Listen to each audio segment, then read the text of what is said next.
proses. Gitu loh. Jadi kun fayakunnya di situ bukan dalam arti bim salah bim itu gitu loh, tapi ada proses. Seperti yang Bang Cuma sering katakan di dalam kandungan ya kan selama 9 bulan ya itu maksudnya proses itu. Cuma yang mereka ini kan kok tiba-tiba bisa hamil dengan tidak dibuahi. Padahal dalam ilmu sains sendiri itu memungkinkan pembuahan itu dibuahi oleh sel telur itu memang sekarang itu memungkinkan gitu loh. Ya, kan dengan adanya bayi tabung kan itu sudah bukti. Betul. Tapi kalau Bang masih gini, Bang. Bayi tabung itu masih ada proses apa ya? 2 sel. Ya, sel induk dan sperma. Tapi kalau yang ini namanya apa ya? Oogonis dan apa ya? Itu dia membuahi itu dari sel ibu itu sendiri. Itu ada memang teknologi genetiknya, Bang. Saya sudah dapat ininya, tinggal saya mau kumpulkan itu dari sisi sainsnya itu. Gitu. Ya, makanya saya katakan kemarin bahwa keilmuan manusia, pemahaman manusia yang ditemukan manusia saat sekarang, kalau dikaitkan dengan Al-Quran, baru kurang lebih 3% dari isi Al-Quran yang terungkap sekarang ini. Betul. Ada 97% isi kandungan Al-Quran yang belum diungkap oleh manusia. Ada 97% isi kandungan Al-Quran yang belum diungkap oleh manusia. Ada 97%. Ya. Ini baru sisi penciptaan manusia, belum masalah penciptaan alam semesta. Iya, itu makanya. Saya sampai Masya Allah, subhanallah, ya Allah. Memang benar ya firman Allah nih. Ya kan, nanti semakin orang menemukan, orang akan mengatakan, oh ini kan sudah ada di Al-Quran. Ya. Ditemukan lagi loh, ini kan sudah ada di Al-Quran. Ditemukan lagi loh, ini kan sudah ada di Al-Quran. Kayak apa tuh, kayak sidik jari kemarin ya kan. Loh, ini kan sudah ada di Al-Quran. Nah, itu makanya aku bilang, temuan para ilmuwan saat sekarang ini baru 3% yang terungkap dari Al-Quran itu sendiri. Betul. Tapi Pak Ustadz Juma, tapi ironisnya dan patetiknya, ya, walaupun sudah kita bilang ini loh, Al-Quran sudah memberitahukan ini jauh sebelum ditemukan, tetap aja orang-orang Kristen tuh matanya nggak terbuka. Oh iya ya, sekarang kalau orang yang berpikir dengan logika, apa iya Quran yang diturunkan kepada Nabi Muhammad 600 tahun setelah Tuhan mereka, itu kan ajaran mereka, mengatakan sesuatu yang akhirnya terbukti berapa ribu tahun kemudian. Baru Isa ini di sini. Tempat siapa juga? Cuman kok Bang Cuman. Saya Isa, Isa di sini. Isa ya. Jadi kok nggak berpikir gitu loh ya, aneh gitu loh. Ini gue yang goblok, apa mereka yang emang pintar? Tunggu gitu loh. Itu loh Pak Ustadz Juma. Kenapa bisa begini? Nah itu dia makanya aku bilang bahwa Al-Quran itu baru terungkap 3%. Di antara 3% itu adalah Allah menutup hati mereka, membuat mereka buta, tuli, dan bisu. Nah, itu kebenaran udah terungkap juga itu kan. Sehingga kalau mereka kita tanya 1 tambah 1 tambah 1 apa kata mereka? 1. Nah, itulah bukti bahwa Al-Quran itu betul-betul sesuai dengan apa yang dikabarkan 1400 tahun yang lalu. Summun bukmun umyum fahum la yarji'un.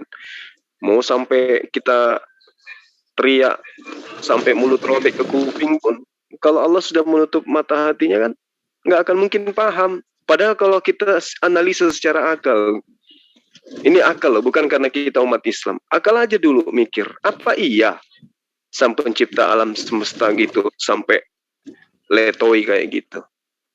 Akal nggak bisa menerima itu kan. Tapi tetap aja mereka imani gitu loh. Karena kenapa? Itu tadi sumum bukmun umyum fahum la yarji'un. Berarti betul, berani kali Allah itu mengatakan bahwa hati mereka si orang kafirin telah ditutup, mata mereka telah dibutakan. Berani kali coba. Andai apa yang ada di dalam Al-Quran itu bukan kalamullah. Sehebat itu Allah sampai dia ya mengunci mati predikat tentang mereka, stempelnya bahwa mereka sudah dikunci mati hati mereka, dan itu betul. Itu betul, kita lihat saat sekarang coba. Kita tanyain mereka, Yesus itu apa? Yesus itu manusia. Loh, kenapa disembah? Ya karena yang kami sembah sisi keilahiannya. Sisi keilahiannya Yesus, tolong tunjukkan dong. Dia mampu menghidupkan orang mati. Loh, sebelum menghidupkan orang mati kan dia berdoa dulu kepada Tuhan. Ya iya, itu karena dia sebagai manusia. Gitu aja terus mutar-mutar. Itu bukti kebenaran Al-Quran. Terungkap di situ kebenaran Al-Quran itu. Benar. Betul. Kalau kita mah yang menggunakan akal, sekali aja ditanya, Shema Israel, itu seruan siapa? Seruan Nabi Musa. Seruan siapa lagi? Seruan Nabi Isa. Apa katanya? Mereka diutus untuk Bani Israel. Kita paham, kita ngerti. Nah mereka tidak. Udah disampaikan Matius 28 ayat 16 sampai seterusnya itu adalah ayat sisipan. Apa buktinya? Tidak ditemukan pada Codex Sinaiticus, Codex Vaticanus. Iya betul, mereka udah tahu, mereka udah lihat. Tapi apa yang terjadi kemudian? Ya, tapi kan di kitab kami ada. Iya, adanya di Lembaga Alkitab Indonesia. Iya. Loh, kenapa Anda percaya? Original teksnya nggak ada. Ya itu karena orang-orang yang menerjemahkan yang ada di lain itu adalah orang-orang yang dikarunia Roh Kudus. Mereka adalah orang-orang pilihan. Ya coba. Kayak mana itu? Padahal dia sudah tahu Codex Vaticanus tidak ada ayat itu, tapi tetap aja diimani. Nah, kalau ditanya lagi, Shema Israel itu seruan Yesus kepada orang-orang Israel. Mana seruannya untuk orang Kristen? Mereka nggak bisa menunjukkan ini, tetapi ngotot aja kan. Nah itulah apa yang kita dapat petik di situ. Oh, kita harus sadar. Ternyata memang 1400 tahun yang lalu Allah begitu gagahnya menerangkan kepada umat Islam bahwa hati mereka sudah dikunci mati. Itulah. Padahal mereka cerdas, mereka pintar. Betul Pak Ustaz. Tapi kok mereka susah untuk menerima itu? Nah, karena itu dia. Berarti memang betul ada pekerjaan gaib yang bekerja di balik semua fenomena yang kita lihat saat sekarang ini gitu. Iya, itu juga yang sebarilah Injil ke seluruh makhluk. Nah itu kan ayat sisipan juga kan? Tapi diyakini sampai segitunya, ya kan? Sampai diyakini sampai segitu kalau itu adalah firman Tuhan. Kan gila. Ini gue yang goblok apa mereka yang aduh. Sekarang saya berpikir jangan ragu. Mereka yang goblok, mereka yang bahal. Nggak usah diragukan itu. Karena Allah mengatakan seburuk-buruknya makhluk adalah mereka yang sudah datang kebenaran kepada mereka, tapi mereka tolak. Kenapa Allah mengatakan mereka membenci Islam gitu loh? Kenapa Allah mengatakan seburuk-buruknya makhluk?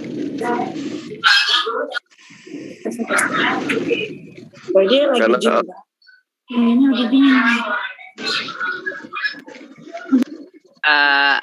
ada CO nggak? CO host? Oke, lanjut Gurunda. Kenapa Allah mengatakan seburuk-buruknya makhluk adalah mereka orang kufur ini? Ya karena anjing tidak nyembah Allah wajar secara lahiriah kita lihat. Babi nggak menyembah Allah wajar secara lahiriah kita lihat. Ayam, binatang-binatang yang lain secara lahiriah kita tidak lihat mereka melakukan prosesi penyembahan kepada Allah. Wajar. Kenapa? Mereka tidak dilengkapi akal. Mereka tidak bisa ruku. Mereka diciptakan dengan fisik yang tidak bisa sujud. Mereka diciptakan fisiknya tidak bisa takbir. Suruh aja itu ayam takbir kalau nggak jatuh langsung. Suruh aja itu kucing ruku kalau memang bisa. Nggak bisa.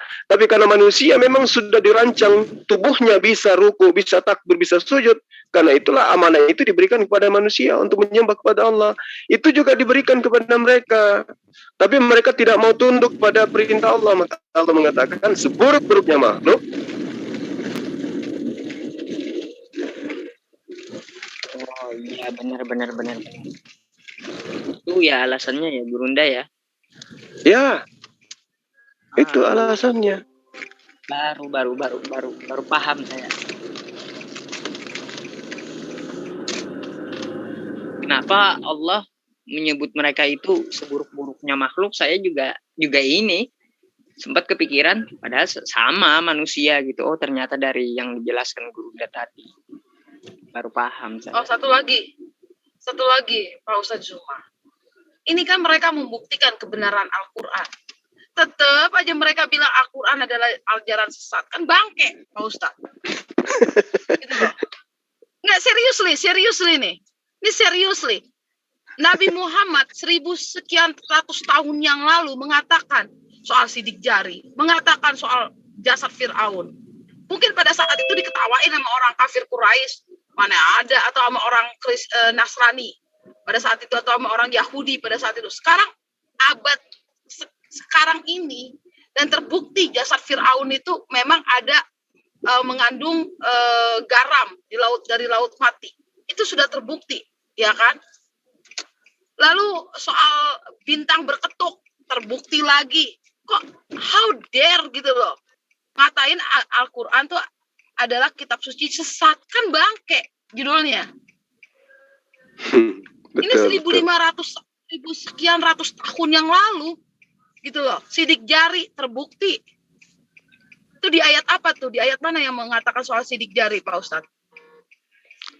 Ada beberapa ayat yang mengatakan di dalam Al-Quran ya, yang kaitannya dengan identitas manusia, yang kemudian sekarang ilmuwan menemukannya dengan adanya sidik jari itu sendiri, bahwa Allah tidak akan di dalam surah Al-Qiyamah misalnya ya, ayat 3 ayat 4, bagaimana kemudian Allah mengatakan tantangannya kepada manusia, apakah mereka mengira bahwa kami tidak akan mengumpulkan kembali tulang belulang mereka? Kami mampu menyusun kembali jari jemari dengan sempurna. Subhanallah.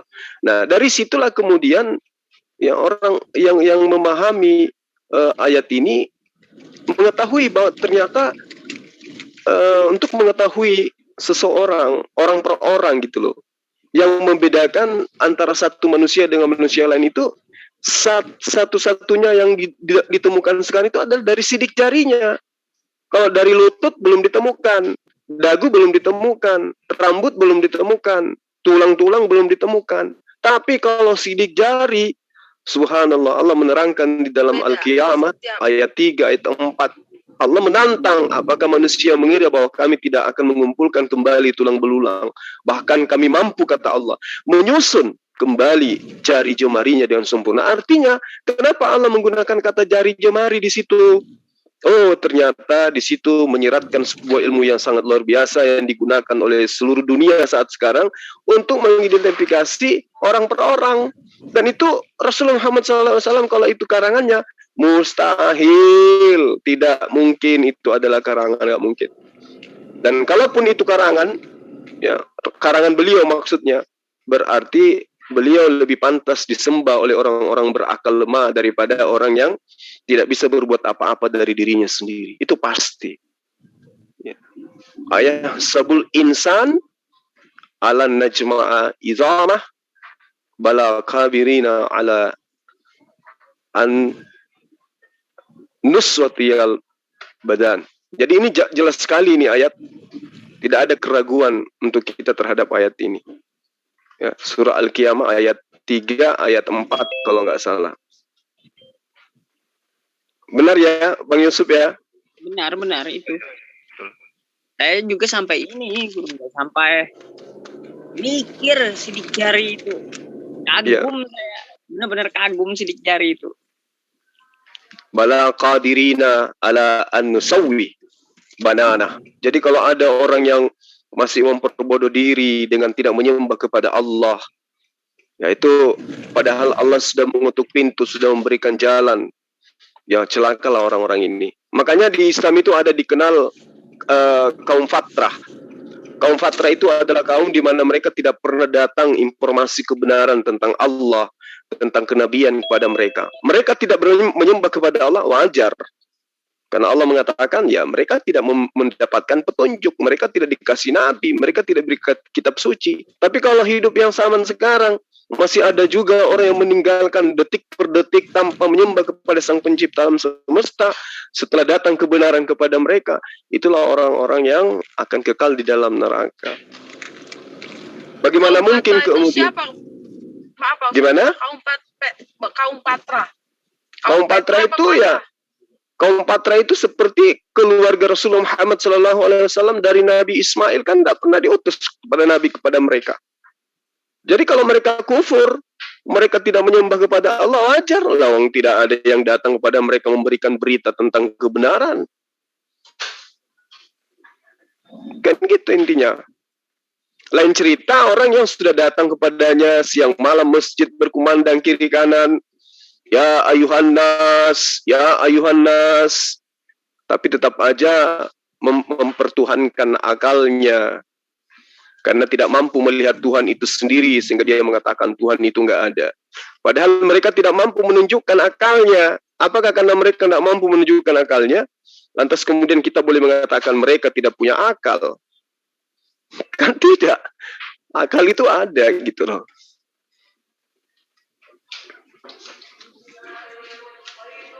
Nah, Gurunda, ini saya mau tanya sih. Memang ada beberapa yang saya tanyakan di dalam surah Al-Bayyinah ayat 6 itu. Kan innalladzina kafaru min ahlil kitabi wal musyrikina fi nari jahannam khalidina fiha ulaika hum syarrul bariyah. Innalladzina kafaru artinya sesungguhnya orang-orang kafir. Innalladzina kafaru min ahlil kitab, dari ahli kitab, wal musyrikin, dan orang-orang musyrik, fi nari jahannam khalidina fiha, di dalam neraka jahanam kekal selama-lamanya. Ulaika hum syarrul bariyah. Mereka itu adalah seburuk-buruk makhluk. Nah, yang dimaksud ahli kitab di situ kira-kira menurut Gurunda apa itu? Ahli kitab itu adalah orang-orang Yahudi, orang-orang yang tahu tentang kitab-kitab sebelumnya, gitu. Dari ahli kitab itu ya orang-orang Yahudi dan Nasara, orang yang mengimani kitab-kitab sebelumnya, tahu bahwa ada kitab sebelum Al-Quran, mengerti tentang itu. Makanya di sini dikatakan apa dalam ayat ini? Innal ladzina kafaru min ahlil kitabi wal musyrik. Nah ini. Jadi ada kata musyrik. Kata-kata musyrik di sini itu apa? Merujuk kepada orang yang mengakui Allah itu ada. Allah itu ada, tetapi tetap memalingkan dirinya terhadap Allah. Musyrik itu apa coba? Menduakan Allah, bukan? Benar enggak? Nah, jadi di sini di ayat ini innalladzina kafaru, satu orang kafir, ya, min ahli kitab, dari ahli kitab, wal musyrikina, dan orang-orang yang musyrik. Jadi orang musyrik di sini bukan hanya sekedar orang Islam. Kenapa saya mengatakan bukan hanya sekedar orang Islam yang dikena terhadap orang musyrik ini? Ya, termasuk orang-orang yang ada di seberang sana yang sering kita temani berdebat itu siang malam. Itu orang musyrik, kafir dan musyrik. Makanya dia lebih hina karena memiliki dua-duanya. Ingkar terhadap kebenaran Allah, tetapi dia tahu akan Allah. Kenapa saya katakan dia tahu? Lawang dia ngerti kok bahwa yang dia sembah itu adalah utusan Allah. Artinya ngerti mereka bahwa ada Allah, sehingga muncul rumusan-rumusan. Allah itu adalah Bapa, Bapa itu adalah Anak, Anak itu adalah Firman, Firman itu adalah Bapa itu sendiri, dan seterusnya dan seterusnya. Artinya dia ngerti. Berbeda dengan orang Hindu, orang Buddha yang memang nggak ngerti tentang Allah. Orang-orang ini ngerti, berarti dia kena dua stempel. Stempel jidat kiri kafir, stempel jidat kanan musyrik. Makanya dia lebih hina dari golongan apapun yang telah diciptakan oleh Allah. Lalu kemudian di ayat 7-nya kan jelas dikatakan innal ladzina amanu wa amilus solihati ulaika hum khairul bariyah. Nah, kemudian orang-orang yang beriman mengerjakan kebajikan, mereka itu adalah sebaik-baiknya makhluk. Nah, siapa lagi nih orang-orang beriman ini? Siapa juga orang yang mengerjakan kebaikan kebajikan ini? dia adalah orang Islam. Nah, berarti orang Islam itu adalah sebaik-baiknya makhluk. Kalau sudah sebaik-baiknya makhluk, ngapain lagi ke surga hidup seperti layaknya malaikat? Berarti rendah kembali derajatnya. Jadi hidup kembali ke surga itu bukan hidup seperti malaikat. Rendah kita. Kalau kita hidup kembali laksana malaikat, derajat kita turun. Kita harus hidup lebih di atas daripada malaikat. Karena kita adalah makhluk sebaik-baiknya makhluk. Jadi sangat-sangat orang-orang yang tidak menggunakan akal sehat. Mohon maaf saya diam sebentar, ada non.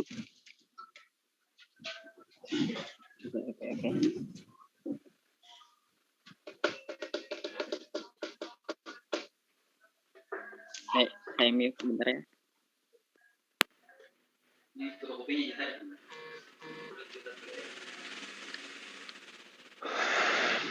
Sion, kamu puasa Sion? Yes. Jadi kamu makan di mana? Wais, mantap.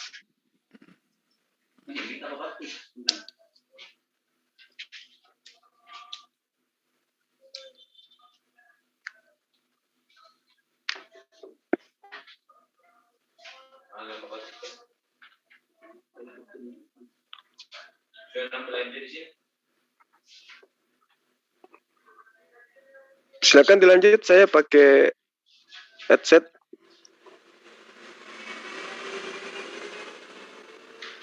Bang Yusuf. Oke, Bang. Nah, ini kalau kita melihat surah Al-Baqarah ayat 6 tadi, Bunda, saya menjadi mengerti gitu. Kenapa Allah itu menyebut ulaika hum bariyah itu. Ternyata dari penjelasan Bunda tadi baru paham saya. Oh, ternyata buruk-buruknya makhluk seperti itu. Dikasih tangan, dikasih kaki, dikasih kemampuan untuk ruku, untuk sujud. Berbeda dengan binatang yang nggak bisa ruku, nggak bisa sujud. Benar, ternyata masuk akal banget bagi saya gitu. Saya sempat berpikir, padahal kan sama ini. Bentuknya juga manusia gitu. Tapi kok Allah menyebut dia seburuk-buruknya makhluk. Dari segi apanya gitu. Tapi setiap firman Allah itu kalau dipikirkan masuk akal ternyata gitu, Gurunda. Iya. Terima kasih banget itu. Iya. Makanya kenapa kemudian kaitannya dengan fisik ini, Allah menjanjikan balasan kepada sahabat-sahabat kita yang tidak sempurna jasadnya gitu ya. Tidak sempurna biologisnya. Paham ya maksud saya? Bagaimana kemudian Allah menjanjikan ya dengan kebutaan, dengan orang yang lumpuh dari lahir, orang yang tuli, itu dijanjikan. Innallaha qala idza talabtu abdi ya bihabibata, lalu dikatakan fasabara awwatu minhumal jannah. Apabila aku menguji hambaku dengan dua kekasihnya, apa yang dimaksud dengan bihabi bata ini? Ini adalah sahabat yang dimaksud adalah kedua biji matanya. Kemudian dia ikhlas, dia bersabar menerima kebutaannya itu. Niscaya aku menggantikan kedua matanya dengan surga, dengan jannah. Ya kan? Orang-orang yang punya fisik lengkap nggak dikasih janji seperti ini. Nggak dikasih janji seperti itu dari Allah. Nah, itu makanya saya katakan berbahagialah orang yang disempurnakan fisiknya dan digunakan fisiknya itu untuk taat pada Sang Pencipta, kan gitu. Nah, sementara orang-orang yang fisiknya itu tidak sempurna seperti kita dan mereka ikhlas menerima kekurangan itu, maka dijanjikan oleh Allah jannah. Luar biasa bukan? Iya, masuk akal banget. Jadi orang-orang yang mengalami yang seperti itu jangan putus asa kan gitu ya.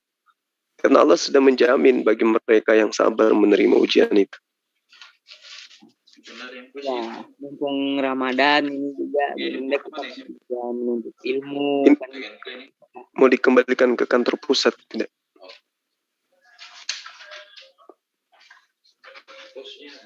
Ya kan, Bunda ada ditunggu ya. Apa itu?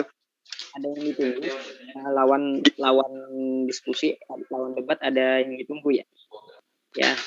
Kalau tadi Bang Deki janjinya mau masuk nih jam 11. Dia itu apa dia lagi dia lagi dia sudah setiap saat dia gurui saya gitu di Japri. Nah sekarang dia itu membahas tentang apa tadi nih?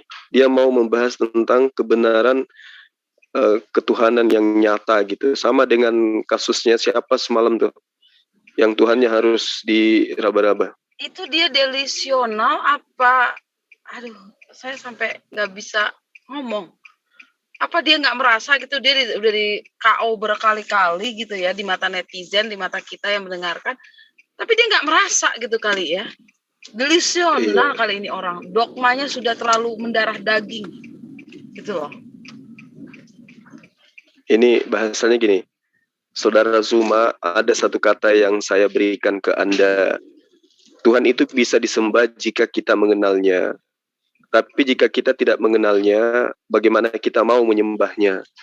Jika kita mau bahas ini, Anda akan melihat bahwa dan memahami siapakah yang harus Anda sembah. Kita bahas ini, kata dia. Ya sudah, kalau begitu temanya pasti Tuhan Yesus versus Tuhannya Yesus. Kan gitu. Nah. Aduh, sampai nggak habis pikir saya. Sumpah saya nggak habis pikir. Itu tadi kembali ke situ lagi tadi. Sumumumium layar jin. Iya, benar sekali tuh. Jadi kesempurnaan Al-Quran itu tidak bisa diragukan bagi orang-orang yang berakal. Makanya Al-Quran itu tidak henti-hentinya di setiap surah hampir itu menyatakan dirinya. Iya kan? Dzalikal kitabu la raiba fihi hudal lil muttaqin. Salah satunya Al-Quran itu tidak ada keraguan di dalamnya. Petunjuk bagi orang yang bertakwa. Ya. Al-Quran itu adalah pembeda, Al-Quran itu adalah petunjuk, Al-Quran itu adalah ini, Al-Quran itu adalah itu. Al-Quran menceritakan tentang dirinya. Nah, bagaimana dengan kitab-kitab yang lain? Ada tidak di antara kitab yang kita ketahui bercerita tentang dirinya? Sesungguhnya Taurat itu adalah ini dan itu. Sesungguhnya Gospel ini adalah ini dan itu. Tidak ada. Kenapa yang kita disajikan sekarang itu hanya terjemahan, karya tulis orang yang tidak dikenal, yang kemudian mengatasnamakan para nabi.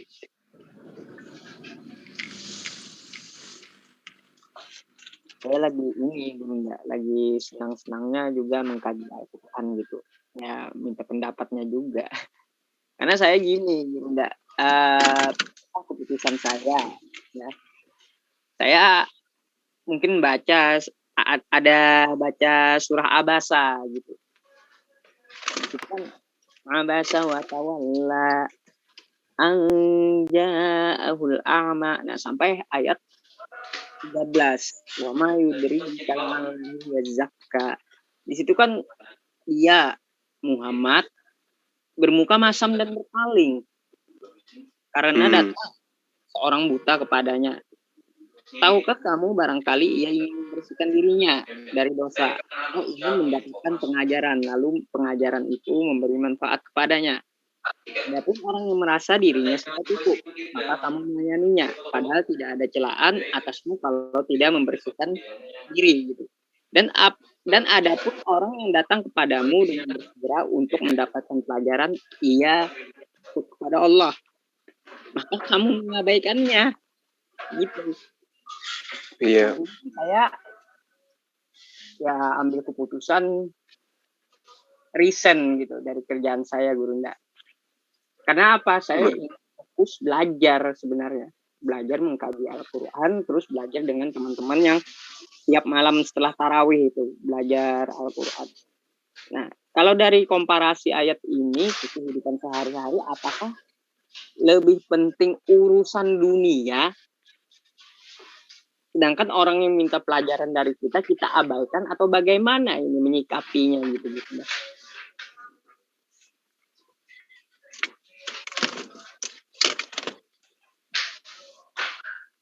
Oke, lanjut. Jadi ya saya minta pendapatnya aja sih di dalam surah bahasa ini. Kan waktu itu kan Nabi Muhammad sedang ditemui oleh petinggi Quraisy gitu. Ya kan kalaunya Quraisy ini masuk Islam, maka Islam akan jadi besar. Nah, lalu datang pula orang yang buta ingin minta pelajaran dengan Nabi Muhammad, tapi Nabi Muhammad itu abaikannya. Setelah diabaikan, maka Allah menegurnya. Nah, kalau kita di kehidupan sehari-hari itu, apakah kita harus lebih mementingkan orang yang meminta pengajaran dari kita karena kita ada ilmunya, atau lebih mementingkan urusan dunia gitu? Kira-kira ini menyikapinya seperti apa? Karena kan di sini agak susah gitu. Menurut Gurunda ini gimana? Bisa diulang tadi? Tolong diulang tadi, saya tidak konsen. Iya kan. Gimana Hina? Kaitannya dengan apa tadi? Surah apa tadi? Abasa ya, Abasa. Di Abasa itu kan ada petinggi Quraisy yang datang kepada Nabi Muhammad. Lalu Nabi Muhammad melayaninya seperti tamu gitu. Lalu ada pula orang yang datang, orang itu buta gitu. Tapi Nabi Muhammad bermuka masam, lalu mengabaikannya. Nah, setelah itu Nabi Muhammad langsung ditegur Allah. Kalau kita membanding seperti itu di kehidupan kita sehari-hari, kira-kira kita harus lebih mementingkan yang mana dulu? Apakah kita mementingkan orang yang meminta pengajaran kepada kita, atau mementingkan urusan kita dulu itu? Karena kan kalau tanpa urusan juga kita ya susah juga menafkahi keluarga. Kalau selalu mengajarkan orang, kita akan kesusahan juga untuk menafkahi keluarga karena tidak lalai dalam bekerja gitu. Nah, tapi kalau kita selalu mengejar dunia untuk menafkahi keluarga tanpa memberikan ilmu yang kita dapat ke orang lain, tanpa ada manfaatnya ke orang lain, ini seperti apa gitu? Jadinya saya bingung menyikapinya juga gitu, Gurunda. Boleh minta pendapatnya enggak? Ya, jadi kaitannya dengan surah bahasa ini dan kondisi yang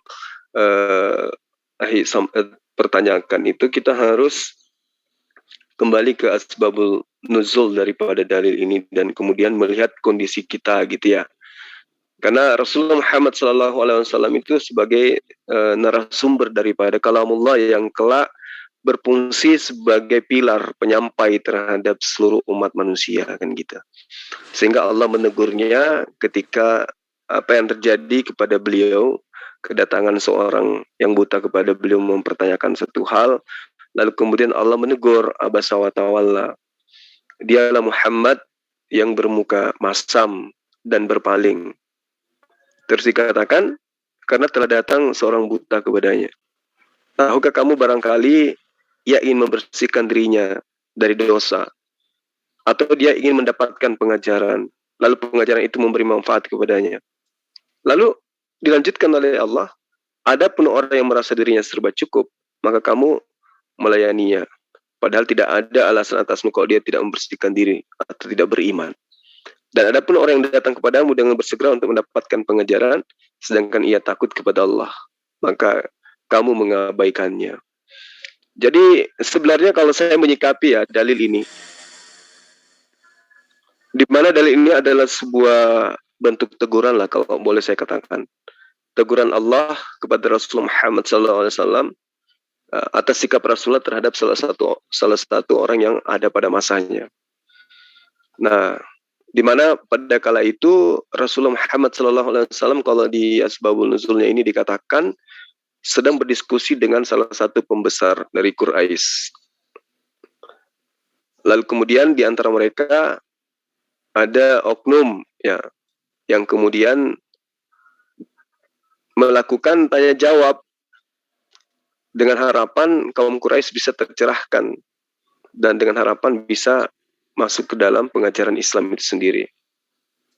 Lalu kemudian kalau nggak salah datangnya seorang umat yang bernama Abdul bin Ummi Maktum ya, yang buta itu ya. Benar.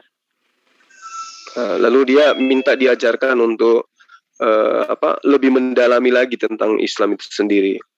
Lalu kemudian Rasulullah Muhammad SAW merasa terganggu, ya kan? Merasa terganggu karena percakapannya terhadap orang pemuka Quraisy ini terputus-putus gitu loh, terpending karena adanya gangguan dari Abdullah bin Ummi Maktum ini, sehingga dia memperlihatkan raut wajah yang tidak senang ya terhadap Abdullah. Nah, lalu kemudian Allah menyatakan itu bahwa yang satu ini datang bersungguh-sungguh untuk belajar, sementara yang satunya itu datang bukan bersungguh-sungguh untuk belajar. Nah, makanya dikatakan di dalam riwayat yang diriwayatkan oleh Ibnu Abbas, di situ dikatakan bahwa si buta ini, sahabat ini ingin membaca Al-Quran itu di hadapan Rasulullah Muhammad SAW, namun diacuhkan sehingga Rasulullah Muhammad SAW itu mendapatkan teguran. Kan seperti itu. Nah, kaitannya dengan sikap kita saat sekarang, kalau ada orang yang betul-betul ingin belajar, sementara kita juga dalam tahap mencari sesuatu yang sifatnya duniawi, saya rasa kita bisa menyampaikannya dengan pola atau metode yang sederhana. Kita arahkan kepada lembaga-lembaga yang mungkin menyiapkan pengajaran-pengajaran tentang materi yang dia inginkan. Dan kalaupun kita mampu untuk memberikan pengajaran, kenapa tidak? Saya rasa kita kembali kepada konsep umum aja. Karena yang tadi itu bercerita tentang Rasulullah Muhammad SAW, sementara kita ini adalah umatnya. Umatnya ini harus bersikap fleksibel terhadap hukum-hukum yang ada di dalam Al-Quran itu sendiri. Dalam arti kata bahwa kita harus mendudukkan sesuai dengan kemampuan kita gitu. Tidak serta-merta kita harus duduk layaknya Rasulullah Muhammad SAW dalam memberikan pengajaran, dalam memberikan sepenuhnya dari waktu yang kita punya untuk itu. Tetapi kita harus mengingat bahwa kita pun diberikan petunjuk, khairukum man ta'allama al-Quran wa 'allamahu, bahwa yang paling mulia, yang paling baik, ya, yang paling utama di antara kamu adalah mereka yang mengkaji Al-Quran lalu kemudian mengajarkan kepada orang lain, kan gitu. Nah, benar. Iya. Jadi kalau misalnya seperti yang diceritakan oleh surah Abasa ini, ya saya rasa pandai-pandainya kita lah untuk mengkondisikan situasi. Apalagi kalau kita melihat ini kan ada seorang yang buta datang untuk belajar, untuk mau merasakan kedekatan terhadap Rasulullah Muhammad SAW. Dia pingin dalam kebutaannya memperlihatkan kepada Rasulullah bahwa dia dengan keterbatasannya mampu membaca kitab suci Al-Quran gitu. Tapi di sisi lain Rasulullah Muhammad SAW itu pada kala itu ada tamu yang mungkin menurut beliau ya tamu hormat. Kenapa saya katakan begitu? Karena yang datang kepadanya ini adalah pembesar Quraisy. Ya, kalau nggak salah Abu Jahal kan yang datang waktu itu. Ya, benar. Ya, Abu Jahal yang datang pada saat itu. Apa maksudnya? Ya, bisa jadi karena metode dakwah Rasulullah SAW itu seperti ketika dia menikahi seorang wanita dari kalangan Jazirah Arab, dari kalangan kabilah-kabilah yang ada pada masa itu. Dia menikahi dari suku ini untuk supaya dia bisa merangkum semua bangsa Arab dari suku tersebut.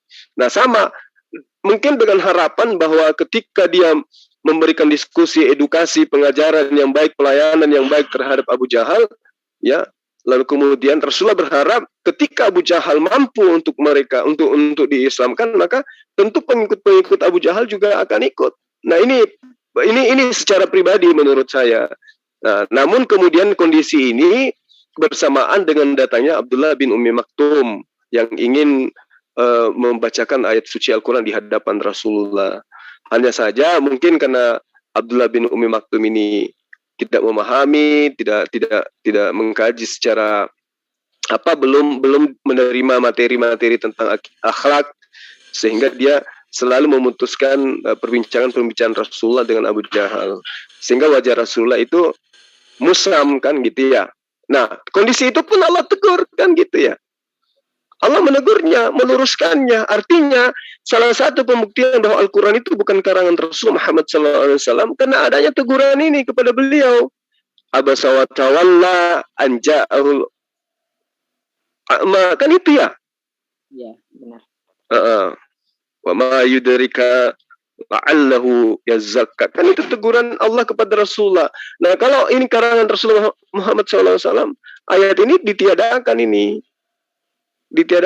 karena ini teguran kepada dirinya. Apaan coba diabadikan teguran ini kalau ini adalah karangannya sendiri? Nah, itulah pembuktiannya. Nah, kembali kepada diri kita ya itu tadi yang saya katakan bahwa kita harus kembali kepada pedoman kita bahwa mengajarkan Al-Quran, mempelajari Al-Quran adalah merupakan sebuah hal yang fardu bagi kita sebagai seorang muslim. Saya kira begitu, Ahina. Terima kasih Gurunda. Saya menangkap pendapat yang disampaikan oleh Gurunda gitu. Ya tadi saya itu bertanya tentang pribadi saya gitu Gurunda ya. Mohon maaf. Nah mungkin sembari kita menunggu Pak Deki, saya temani nih. Saya juga mau membahas Isa, Nabi yang Isa alaihi salam. Karena apa? Ayat ini sering mereka bawa ketika ya kita kan udah menemui banyak perdebatan tentang Isa putra Maryam ini gitu Gurunda. Nah, ayat populer yang mereka bawa itu kan biasanya Quran surah Maryam ayat 33 ya. Ya kan di situ kalau nggak salah berbunyinya gini, dan kesejahteraan semoga dilimpahkan kepadaku pada hari aku dilahirkan, pada hari aku meninggal atau dibangkitkan ya, atau gini, dan kesejahteraan semoga dilimpahkan kepadaku pada hari aku dilahirkan, pada hari aku dimatikan, dan pada hari aku dibangkitkan. Kalau mereka di konsep mereka, Yesus itu katanya sejahtera pada dia dilahirkan. Nah, terus juga membuktikan bahwa dia itu mati di tiang salib. Dia mati lalu bangkit lagi. Nah ini kan mereka komparasikan dengan sejarahnya Yesus yang ada di kitab mereka. Kalau kita melihat dari ayat Quran surah Maryam 3 ini, apakah sama tafsirnya dengan sejarah mereka gitu? Karena ayat ini paling populer yang mereka bawa. Karena di situ Isa lahir, Isa mati, lalu dia bangkit. Nah, kata mereka setelah itu naik ke langit. Nah, ini seperti apa gitu kira-kira Gurunda? Ya, kembali lagi mereka umat terjemahan yang tidak ngerti original teks daripada Al-Quran. Bahwa Al-Quran itu bukan terjemahan. Ketika dikatakan di dalam ayat berapa tadi? Ayat 33 ya? Ya. Ayat 33 dikatakan di sana, apa Dek? Siapa itu Dek? Oh. Wassalamu alayya yauma walidtu wa yauma amutu wa yauma ab'atsu hayya. Nah, di situ dikatakan di ayat Maryam ayat 33, dan kesejahteraan semoga dilimpahkan kepadaku. Nah, kalau dikatakan bahwa konsepnya mereka gunakan dalil ini untuk kemudian menuhankan Yesus, maka dia akan ditertawakan oleh umat Islam sedunia. Karena di ayat ini Yesus itu mensejajarkan dirinya sama seperti umat Islam terhadap Allah.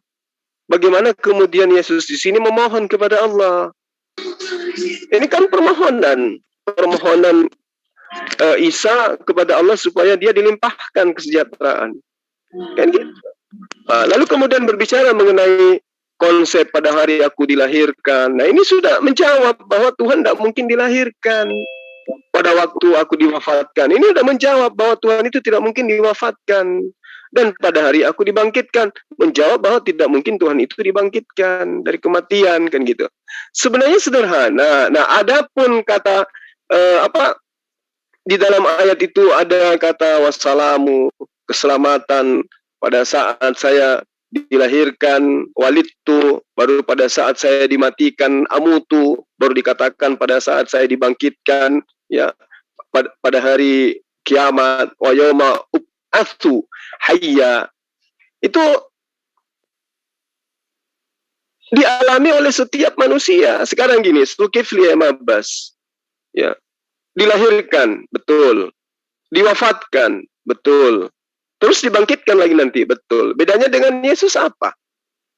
Kalau kita berbicara mengenai itu. Jauh daripada itu, kembali ke ayat 30 dari dalil ini. Pernyataan siapa kemudian? Kalau dikatakan kebenaran daripada disalibnya Yesus, itu mereka mengambil acuan dari ayat 33, berarti mereka membenarkan bahwa ini adalah perkataan Nabi Isa alaihissalam. Kalau mereka membenarkan bahwa ini adalah perkataan Nabi Isa alaihissalam, mereka juga harus menerima kebenaran pengakuan Nabi Isa alaihissalam di dalam ayat 30.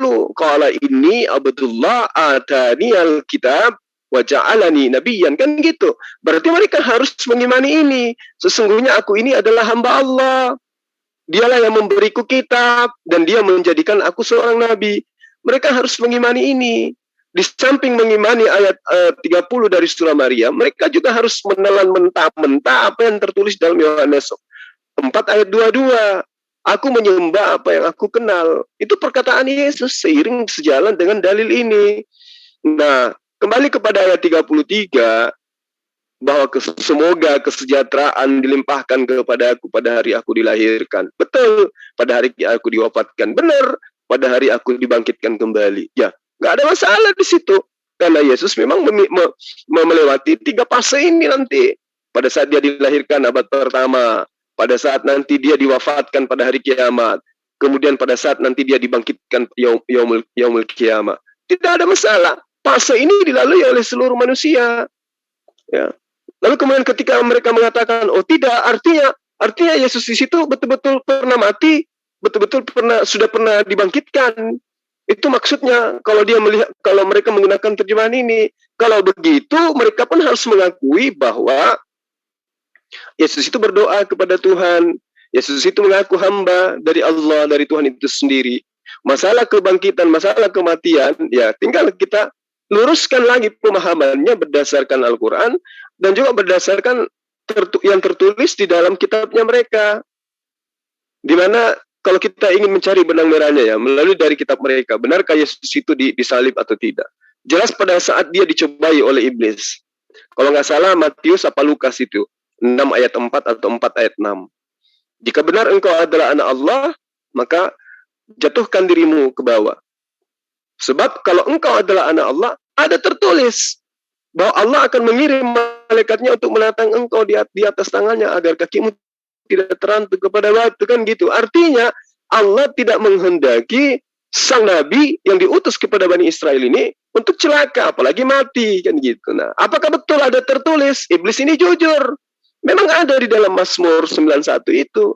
Ada tertulis tentang penyelamatan Allah kepada oknum-oknum yang Allah sebut dengan orang-orang yang saleh, yang diterjemahkan kemudian di dalam kitabnya mereka dengan anak Allah.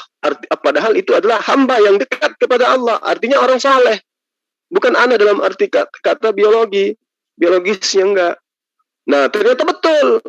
Allah akan mengirim malaikat untuk menantang Yesus ketika Yesus itu mau celaka, supaya kakinya tidak terantuk batu.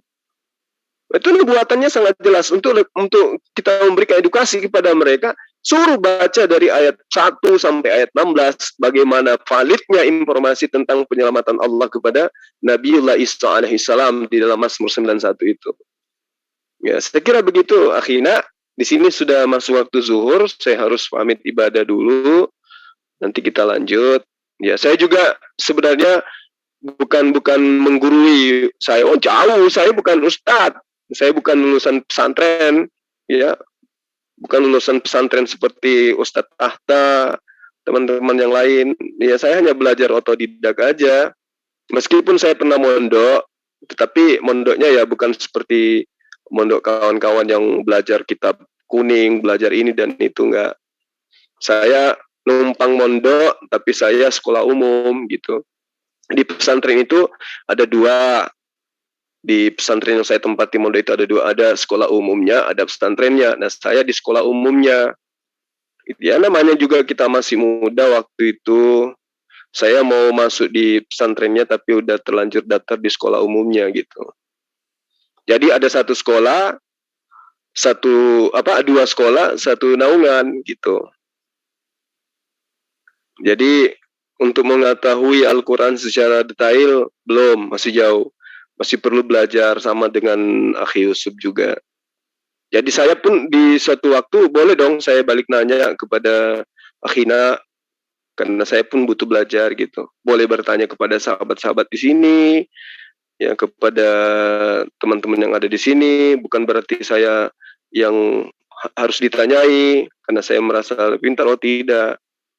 Ya, hanya karena memang semangat saya itu loh, semangat saya untuk mengabarkan kebenaran Al-Quran itu loh yang saya punya.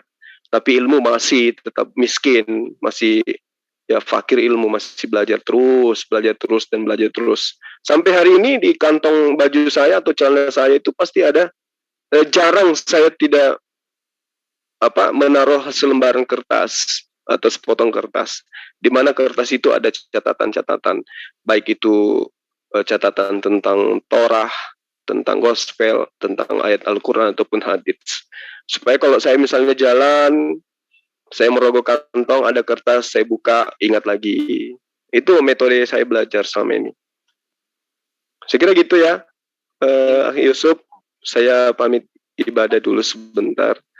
Nanti kita tanya jawab lagi. Iya, terima kasih Gurunda atas pendapatnya, terus penjelasannya. Sama di tempat saya juga udah masuk sholat zuhur. Ayo sekarang kita sholat dulu lah gitu. Iya, nah forum ini kita serahkan kepada Gurunda siapa nih? Bambang Martapura ada Ahi Zainal Arifin, ada Ahi Bahzin, kemudian siapa lagi? Emil. Nah, ini orang-orang paham semua nih tentang Islam. Ada Bang Wan, ada Imanes, ada Bang Zulfikar, ada Bang At-Tauhid. Nah, ini orang-orang mantap semua nih, pemahaman mereka orang tidak bisa dikibulin lagi dengan konsep-konsep pagan ini semua ini yang ada di sini nih. Terus iya, orang hebat semua.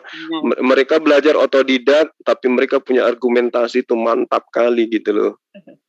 Iya, udah kenyang. Pak Ustadz Juma calon besan nggak kesebut, Pak Ustadz Juma. Ya elah anak. Nah, ada juga nih. Saya cari-cari, kupikir udah keluar. Mana ini bolak-balik saya? Enggak, justru ada saya suara Geneva. Ada sahabat Cetos, ini namanya aneh-aneh juga nih. Saudara Antonius. Kemudian siapa lagi?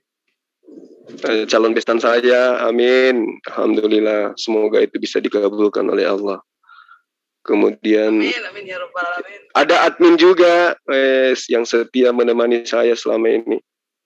Oke, sahabat-sahabat, saya izin dulu sambil menunggu saudara si Barokokok ya muncul, nanti katanya mau berdebat tentang konsep ketuhanan. Lanjut Gurunda. Lanjut Ya. Selamat menjalankan sholat zuhur, Pak Juma. Nanti Baik. dan Juma jangan pamri lagi, dikulitin habis bener dia, biar jerah. Oh, di sini ada sahabat kita juga dari non Muslim, sahabat Cetos. Ya udahlah, syukur alhamdulillah kita bisa diskusi sebentar, Ahina. Ya, sahabat saya. Kalau orang di Arab Saudi sana terhadap orang non Muslim juga dipanggil akhi sama orang Muslim. Karena akhi itu artinya saudara. Nah, kita kan saudara ya. Selama kita tidak saling berperang, maka kita adalah saudara. Nanti Assalamualaikum. kita lanjut. Waalaikumsalam warahmatullahi wabarakatuh. Baik, akhirnya semua yang ada di sini, saya pamit dulu sejenak. Habis ini saya pasti kembali ke tempat ini karena di sini tempat saya kerja. Assalamualaikum warahmatullahi wabarakatuh. Waalaikumsalam warahmatullahi wabarakatuh.